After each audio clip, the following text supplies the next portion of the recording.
موہ لیا۔ اس آدمی نے اپنی دانش مندی سے عزیز مصر کا غصہ ٹھنڈا کیا۔ اس نے کہا کہ اگر یوسف کا کرتا سامنے سے پھٹا ہوا ہوتا تو یوسف قصوروار ہوتا، اگر کرتا پیچھے سے پھٹا ہو تو زلیخا کی غلطی ہے۔ عزیز مصر نے دیکھا کہ یوسف کا کرتا پیچھے سے پھٹا ہوا ہے، اس کا مطلب یہ ہے کہ یوسف بھاگ رہا تھا۔ زلیخا نے کرتا پکڑ کر کھینچا۔ حضرت یوسف علیہ السلام اللہ کے نبی تھے، نیک اور پاک باز تھے، وہ گناہ کی طرف مائل نہیں ہوئے۔ قربان جائے اللہ کی یہ کیسی مصلیحت ہے کہ حضرت موسیٰ علیہ السلام ایک عام گھرانے میں پیدا ہوئے مگر ان کی پرورش شاہی محل میں ہوئی۔ فرعون کی کوئی اولاد نہ تھی۔ حضرت یوسف علیہ السلام بھی ایک عام گھرانے میں پیدا ہوئے، ان کی پرورش عزیز مصر نے کی، وہ بھی اولاد سے محروم تھا۔ اللہ تعالیٰ کسی کو اعلیٰ مرتبہ بخشتا ہے تو اس کی مزاج اور ماحول کو پہلے ہی سے بدل دیتا ہے۔ عزیز مصر نے یوسف سے اور کچھ نہیں کہا مگر زلیخا پر لعنت ملامت کرنا شروع کیا۔ آخر یوسف علیہ السلام کے اندر کیا خوبی ہے تم اس کی طرف مائل ہو گئی ہو؟ زلیخا نے جواب دیا، میں تم سب کو آزمائش میں ڈالوں گی جس آزمائش سے گزری ہوں۔ چنانچہ ایک روز عزیز مصر کی بیوی نے تمام عورتوں کو کھانے پر بلایا۔ عورتیں مجلس میں آئیں اور سب کے سامنے کھانے کے لیے ایک ایک پھل اور ایک ایک چاقو رکھ دیا۔ پھر یوسف کو عورتوں کی مجلس میں بلایا۔ حضرت یوسف علیہ السلام جیسے ہی مجلس میں حاضر ہوئے تو تمام عورتیں دیکھ کر بے ہوش سی ہو گئی، ایک نشہ سا طاری ہو گیا۔ چاقو سے پھل کاٹنے کے بجائے سب نے اپنی اپنی انگلیاں کاٹ لی، انگلیوں سے خون بہنے لگا۔ زلیخا نے برا بھلا کہنے والی عورتوں سے کہا کہ تم سب کو کیا ہو گیا کہ تم ہوش میں ہی نہ ہو؟ پھل کاٹنے کے بجائے اپنی اپنی انگلیاں کاٹ لی۔ عورتوں نے کہا کہ ماشاء اللہ، یہ تو بشر نہیں ہے، یہ تو فرشتہ ہے، فرشتہ، اسے دیکھ کر تو ہمارے ہوش اڑ گئے۔ زلیخا نے کہا کہ تم سب عورتیں مجھے بدنام کرنے پر تلی ہوئی ہو، اب تم سب کا حال ایسا کیوں ہوا؟ تم نے تو دیکھ کر پھل کاٹنے کے بجائے انگلیاں کاٹ لی۔ زلیخا نے عورتوں سے کہا کہ میں نے اسے اپنی طرف کھینچنے کی کوشش کی لیکن وہ مجھ سے بچ گیا، اگر اس نے میری بات نہ مانی تو میں اسے قید کروا دوں گی۔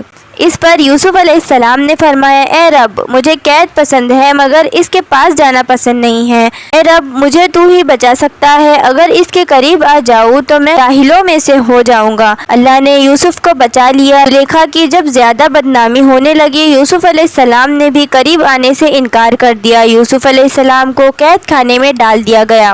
حضرت یوسف علیہ السلام کی نیکی کا چرچا سارے شہر میں تھا، یہ بات ہر عورت جانتی تھی۔ حضرت یوسف علیہ السلام قید خانے میں تھے اور اللہ کا ذکر کیا کرتے تھے، قید خانے میں لوگوں کو نیکی کی دعوت دیتے تھے۔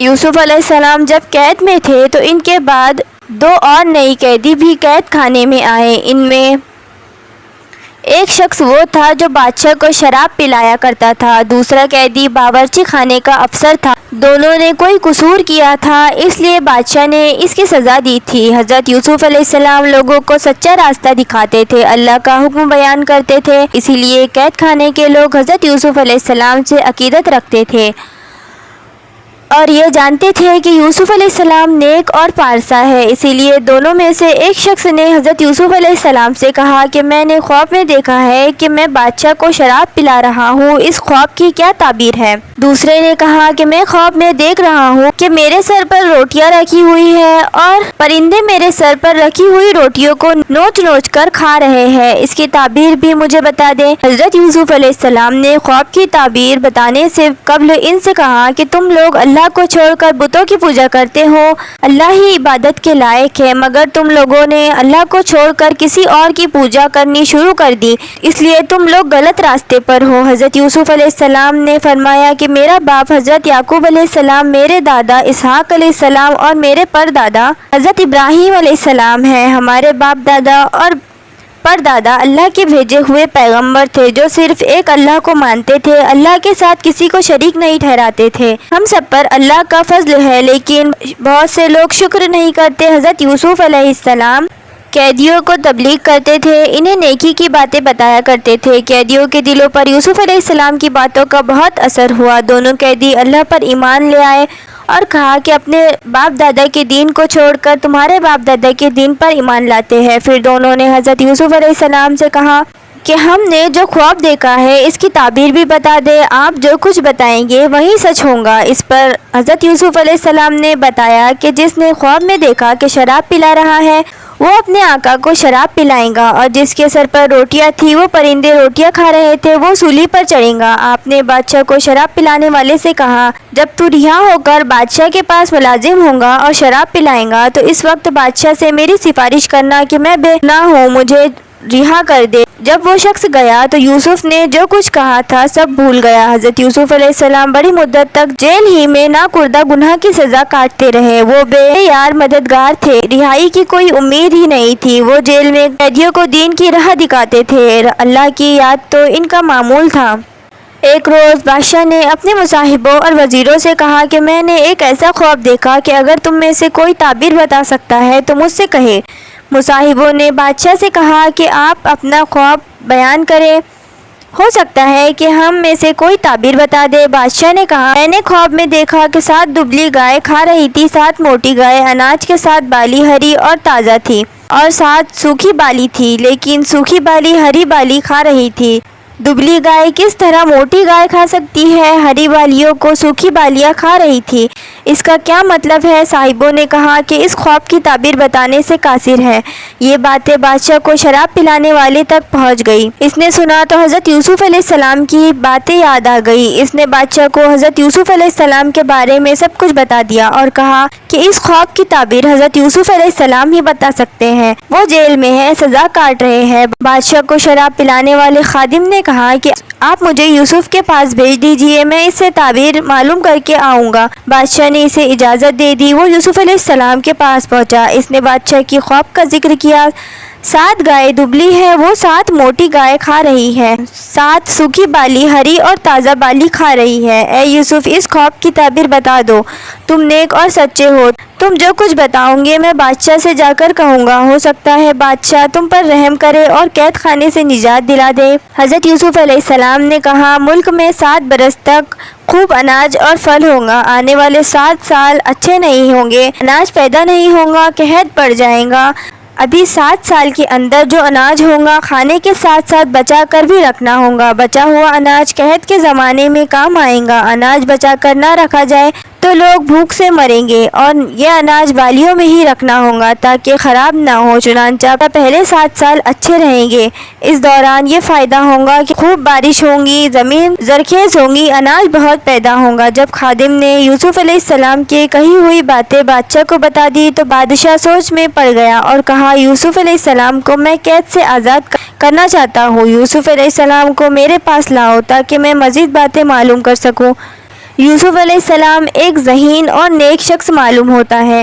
جب خادم یوسف علیہ السلام کے پاس پہنچا اور بادشاہ کا پیغام دیا تو یوسف علیہ السلام نے خادم سے کہا میں انصاف چاہتا ہوں، آخر مجھے قید میں کس جرم کی پاداش میں ڈالا گیا؟ اور زلیخا کے بارے میں بتایا۔ اس نے اپنے قریب بلانے کی بہت کوششیں کی، بہت پھسلایا، بہت دھمکایا، لیکن میں نے اس کے جال میں پھنسنے سے انکار کر دیا۔ اللہ نے مجھے گناہ سے بچا لیا۔ زلیخا کے پاس آنے والی عورتوں نے مجھے دیکھتے ہی اپنی اپنی انگلیاں کاٹ لی۔ یہ باتیں عیب کی ہیں، بتانے کا سبب صرف یہی ہے کہ عزیز مصر جان لے کہ میں گناہ اور پاک ہوں، میں نے کوئی خیانت نہیں کی۔ اللہ خیانت کرنے والوں کو پسند نہیں کرتا۔ میں کسی کو رسوا کرنا بھی نہیں چاہتا۔ میں اللہ کے حکم کے مطابق زندگی گزار رہا ہوں۔ شراب پلانے والے خادم نے یوسف علیہ السلام کی زبانی باتیں سنی، جا کر بادشاہ کو تمام واقعہ سنایا۔ بادشاہ نے زلیخا اور دوسری عورتوں کو بلایا تاکہ اصل سبب معلوم ہو جائے۔ زلیخا نے بادشاہ سے سچ سچ باتیں بتا دی اور کہا کہ میں نے یوسف کو دعوت گناہ دینے کی بہت کوشش کی، مگر یوسف مجھ سے بچ کر نکل گیا۔ مجھے یقین ہو گیا کہ وہ نیک اور پاک باز ہے۔ جب بادشاہ نے دوسری عورتوں سے انگلیوں کے کاٹنے کا سبب معلوم کیا تو عورتوں نے بتایا کہ واللہ ہم نے آج تک ایسا خوبصورت جوان نہیں دیکھا، اسے دیکھتے ہی ہم سب کی ہوش اڑ گئے اور بے خودی میں اپنی اپنی انگلیاں کاٹ لی۔ یوسف انسان نہیں فرشتہ ہے، یوسف نیک اور بے گناہ ہے۔ بادشاہ نے زلیخا اور دوسری عورتوں سے انگلیاں کاٹنے کے سبب اور سچائی معلوم کرنے کے بعد حکم دیا کہ یوسف کو میرے پاس لاؤ، میں اسے اپنے خاص مصاحبوں میں جگہ دوں گا، بعض کاموں میں اپنا مددگار بناؤں گا تاکہ حکومت کے کاموں میں آسانی پیدا ہو۔ چنانچہ حضرت یوسف علیہ السلام بادشاہ کے پاس گئے۔ بادشاہ نے حضرت یوسف علیہ السلام سے باتیں کی اور کہا کہ میں تمام واقعات سے واقف ہو چکا ہوں، میں آپ کو خاص مرتبہ دوں گا، آپ عزت والے ہیں، میں آپ کو اپنے پاس رکھوں گا۔ مجھے آپ پر پورا بھروسہ ہے۔ آپ نے خواب کی تعبیر بتائی کہ پہلے 7 سال میں وہ پیداوار ہوں گی، بعد کے 7 سالوں میں قحط پڑے گا۔ میں چاہتا ہوں غلے کا انتظام آپ کے ہاتھ میں دے دوں۔ حضرت یوسف علیہ السلام نے منظور کر لیا اور کہا کہ میں اس کام کو نجومی انجام دوں گا تاکہ ملک میں رعایا خوش رہے اور اناج کی کمی نہ ہو۔ حضرت یوسف علیہ السلام نے خوراک کا محکمہ سنبھال لیا۔ 7 سال میں جو غلہ پیدا ہوا اکٹھا اسے بچا کر رکھا۔ جب دوسرے 7 برسوں میں پیداوار نہ ہوئی تو رکھے ہوئے غلے کے ذخیرے سے لوگوں کو اناج فراہم کیا۔ ملک قحط سے بچ گیا۔ حضرت یوسف علیہ السلام نے عزیز مصر کی جگہ لے لی اور حکومت کرنے لگے۔ ملک شام کا علاقہ کنعان میں غلہ نہ ملنے کے سبب قحط پڑ گیا۔ کنعان کے رہنے والے بھی پریشان تھے۔ وہ غلہ لینے کے لیے مصر پہنچے۔ یعقوب علیہ السلام کے 11 بیٹوں میں سے 10 بیٹے بھی غلہ لینے کے لیے مصر پہنچے اور حضرت یوسف علیہ السلام سے ملاقات کی۔ اپنا تعارف کراتے ہوئے باپ کا نام یعقوب علیہ السلام اور جو بھائی نہ آ سکا اس کا نام بنیامین بتایا۔ ان کے کہنے پر حضرت یوسف علیہ السلام سمجھ گئے کہ یہ میرے بھائی ہیں جنہوں نے مجھے کنویں میں ڈھکیل دیا تھا۔ آپ دل ہی دل میں اپنے باپ اور بھائی بنیامین کو یاد کرنے لگے۔ حضرت یوسف علیہ السلام نے ان سے کہا کہ تم 10 آدمی آئے ہو، میں نے صرف تم لوگوں کا حصہ ہی دوں گا، یہاں بھی غلے کی کمی ہے۔ انہوں نے کہا کہ ہمارا باپ آنے کے قابل نہیں ہے، وہ بوڑھا ہے، اور بھائی بنیامین کا حصہ بھی دے دیجیے۔ حضرت یوسف علیہ السلام نے فرمایا کہ باپ آنے کے قابل نہیں تو کوئی بات نہیں، مگر اب کے بار اپنے بھائی بنیامین کو بھی ساتھ لیتے آنا، جب ہی غلہ دوں گا اور باپ کا حصہ بھی دوں گا۔ حضرت یوسف علیہ السلام نے انہیں غلہ دے دیا اور اس سے قیمت کے طور پر رقم بھی وصول لی۔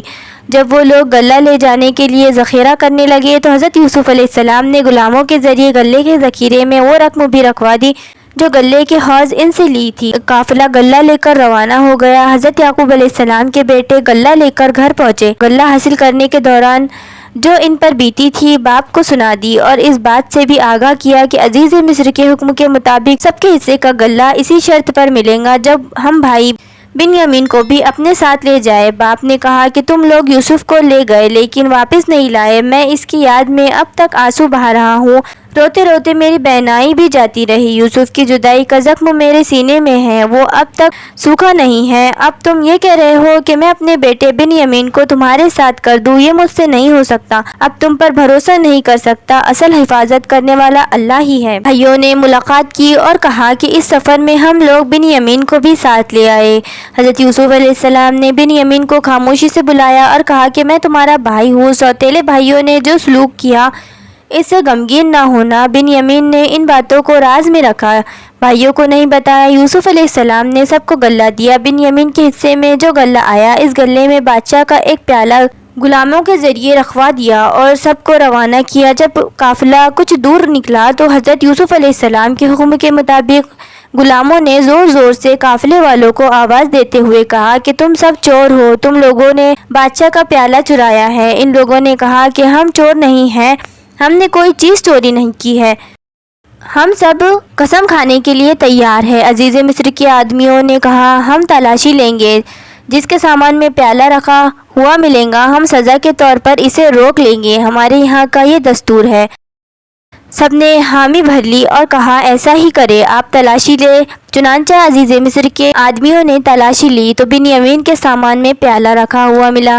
عزیز مصر کے آدمیوں نے کہا کہ یہی چور ہے، ہم اسے جانے نہیں دیں گے، آپ لوگوں کو جانے کی اجازت ہے۔ بغیر بنیامین کے ان میں سے کوئی بھی گھر جانے کے لیے راضی نہ ہوا۔ عزیز مصر نے التجا کی کہ ہم سب اپنے باپ سے وعدہ کر کے آئے ہیں کہ بنیامین کو ساتھ لے کر آئیں گے، ہمارا باپ بہت بوڑھا ہے، وہ صدمہ برداشت نہ کر سکے گا، ہم باپ کو کیا منہ دکھائیں گے؟ بنیامین کے بدلے میں ہم میں سے کوئی بھی رہنے کے لیے تیار ہے، بنیامین کے قصور کی سزا ہم بھگتیں گے۔ حضرت یوسف علیہ السلام نے فرمایا ایسا کیوں کر ممکن ہے؟ جرم کوئی اور کرے، سزا کسی اور کو ملے، سزا تو صرف اسے ملے گی جو قصوروار ہے، اگر ہم بے گناہ کو پکڑیں گے تو ہم ظالموں میں شمار ہو جائیں گے۔ حضرت یوسف علیہ السلام کی زبانی یہ باتیں سن کر سب بھائی بہت پریشان ہوئے، آپس میں صلح مشورہ کرنے لگے۔ ان میں سے ایک بھائی نے کہا کہ ہم اپنے باپ سے وعدہ کر کے آئے ہیں، اگر ہم سب بنیامین کو چھوڑ کر چلے گئے تو معلوم نہیں ہمارا کیا حشر ہوگا، ہم سب جانتے ہیں کہ ہم نے یوسف کے ساتھ کیا سلوک کیا، ان میں سے بڑے بھائی نے کہا کہ میں اس وقت تک واپس نہیں جاؤں گا جب تک کہ بنیامین کو اپنے ساتھ نہ لے لوں، یا ہمارے باپ ہمیں حکم نہ دے، یا اللہ تعالیٰ کوئی آسانی پیدا کر دے۔ تم لوگ جاؤ اور باپ سے سارا ماجرا بیان کرو اور کہو کہ ہمارا کوئی قصور نہیں ہے، بنیامین چور نکلا، غیب کا حال اللہ ہی جانتا ہے۔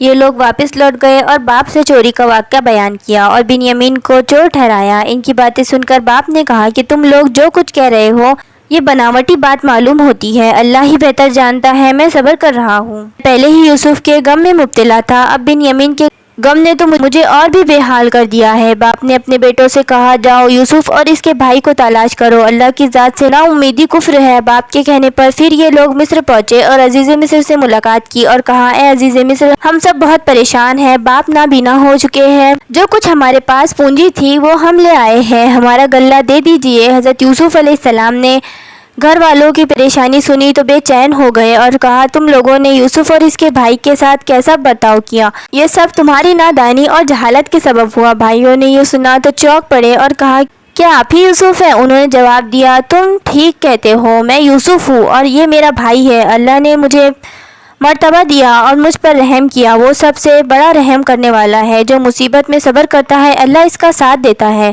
بھائیوں نے کہا، ہم لوگوں سے بہت بڑی غلطی ہو گئی ہے، اللہ نے آپ کو بہت بڑا مرتبہ دے دیا، ہم اس کے لیے شرمندہ ہیں۔ حضرت یوسف علیہ السلام نے جواب دیا، میں تم سب کو معاف کرتا ہوں، میں بدلہ نہیں لیتا، اللہ بڑا رحیم اور کریم ہے، اللہ تعالیٰ ہی سب سے بڑا معاف کرنے والا ہے۔ جب یعقوب علیہ السلام کے بیٹے گھر پہنچے تو یوسف کا دیا ہوا جامہ باپ کے سر پر ڈالا تو آنکھیں روشن ہو گئی۔ حضرت یعقوب علیہ السلام اپنے آنکھوں سے سب کو دیکھنے لگے۔ بیٹوں نے یوسف کے بارے میں تمام باتیں باپ کو بتا دی۔ باپ خوش ہوئے اور کہا کہ میں نہ کہتا تھا کہ یوسف مجھے مل جائیں گا، اللہ نے ان باتوں کا علم مجھے دیا تھا جو تم نہیں جانتے تھے۔ بیٹوں نے باپ سے کہا، ابا جان، ہمارے گناہ کو معاف کر دیجیے، ہم لوگوں سے خطا ہو گئی ہے۔ حضرت یعقوب علیہ السلام نے تسلی دیتے ہوئے کہا، اے میرے بیٹوں، میں اپنے رب سے تمہارے گناہ بخشواؤں گا، وہ سب سے بڑا بخشنے والا ہے۔ حضرت یعقوب علیہ السلام اپنے بیٹوں کے ہمراہ مصر پہنچے۔ حضرت یوسف علیہ السلام نے اپنے گھر والوں کا استقبال کیا، اپنے ماں باپ کو عزت کے ساتھ اپنے بازو میں تخت پر بٹھایا۔ حضرت یوسف علیہ السلام مصر کے حکمران تھے۔ سب بھائی حضرت یوسف علیہ السلام کے سامنے جھک گئے۔ حضرت یوسف علیہ السلام نے اپنے باپ سے کہا، اے میرے باپ، میں نے جو خواب دیکھا تھا اللہ نے سچ کر دکھایا، مجھے قید خانے سے نکالا، مجھے حکمرانی دی۔ یا اللہ، یہ اللہ کا سب سے بڑا احسان ہے۔ شیطان نے دلوں میں بغض و عنایہ پیدا کر دیا تھا، لیکن اللہ نے ہم سب پر رحم کیا، ہم سب مل گئے۔ یوسف علیہ السلام نے اللہ سے دعا کی اور فرمایا، میرے پروردگار، تو نے وہ باتیں مجھے سکھائی جو میں نہیں جانتا تھا۔ اے زمین و آسمان کے پیدا کرنے والے، تو ہی سب سے بڑا کارساز ہے، اور آپ نے مجھ کو سلطنت کا بڑا حصہ دیا، یعنی مجھے پورا اختیار دے دیا، مجھ کو خوابوں کی تعبیر کا علم دیا۔ اے میرے پروردگار، آخر میں بھی مجھ کو پوری فرما برداری کی حالت میں دنیا سے اٹھا لیجئے اور مجھے خاص نیک بندوں میں شامل کر لیجئے۔ تو یہ تھا حضرت یوسف علیہ السلام کا بہترین واقعہ۔ اس کے بعد آپ کو کس پروفٹ کی اسٹوری سننا ہے آپ کامنٹ میں بتائیے، اور اگر آپ کو اسٹوریز آف پروفٹ میں انٹرسٹ ہے تو پلیز میرے چینل کو سبسکرائب کر لیجئے۔